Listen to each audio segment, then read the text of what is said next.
Hey, George. How are you doing today? I'm doing all right. So with the coronavirus thing, I'm doing all these interviews virtually now. So I guess first off, did you know that NASA is planning to send people to the moon in 2024?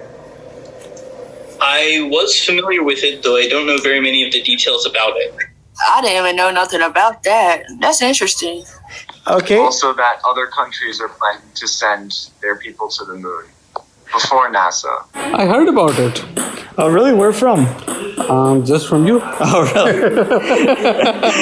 I've read about it, but not like a lot. It was like an article at school.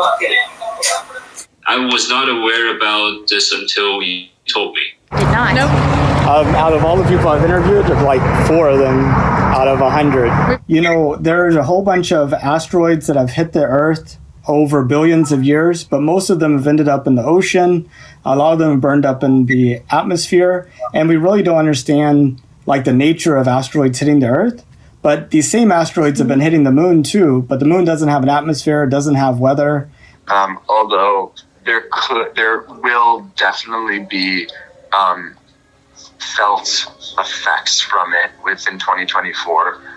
Some of them including like international political power shifts.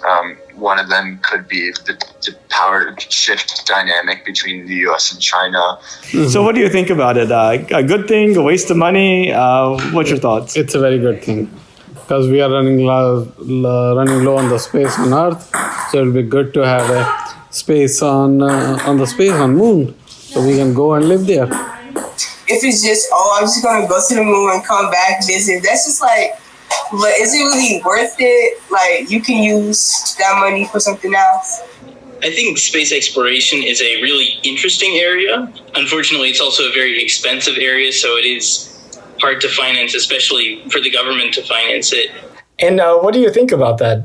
I think that's interesting because since like for more than half a century, it's not really mentioned, and I don't know. I heard there are a lot of like conspiracy theories about why NASA is no longer doing that. So I guess it's interesting to send people back there, and I'm like kind of curious what the motivations are sending people back like all of a sudden.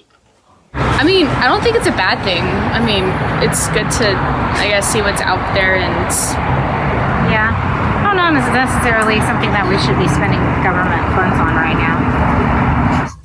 They was planning something for the 2000s, a big thing for 2000s, because you know how the coronavirus that the government planted to wipe away half of the humanity because they think the Earth is too full of people and they think it's making it crowded and too worse, like bad.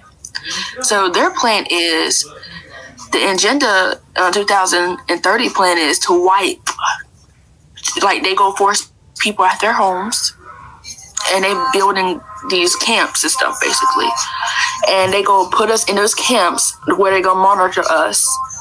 I think people need to hold moment to moment the awareness that they are a inherently interconnected entity with everything else around them, including the people and the planet and like the air and like the food that they eat, etc. That is all like part of them and that they are everything else. I think the economy will slow down a little bit, but it will pick up very quickly as soon as once people get a sense that coronavirus has got under control.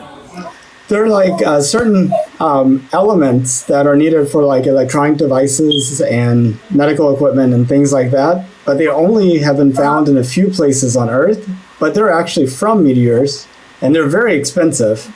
We think that there might be lots of them on the moon, so that's like another thing. The major factor for me would be safety. But beyond that, I think it would be an interesting thing to at least experience once. So like if just like avoiding the Earth problems is better than solving Earth problems, then yeah, we can, like, just everybody should just leave the Earth because it's just so bad living here. But if it's going to the space for fun, then it's kind of leaving all these poor people behind. Would you have any interest in like going into orbit and experiencing? Yeah, I'd be no. You would like to? You would like to? Dude, you do everything. You like roller coasters and stuff like that, but Yeah, no, I've noticed. Well, thank you so much. Almost at day 100. Okay. Yeah. Okay. Great. Yeah.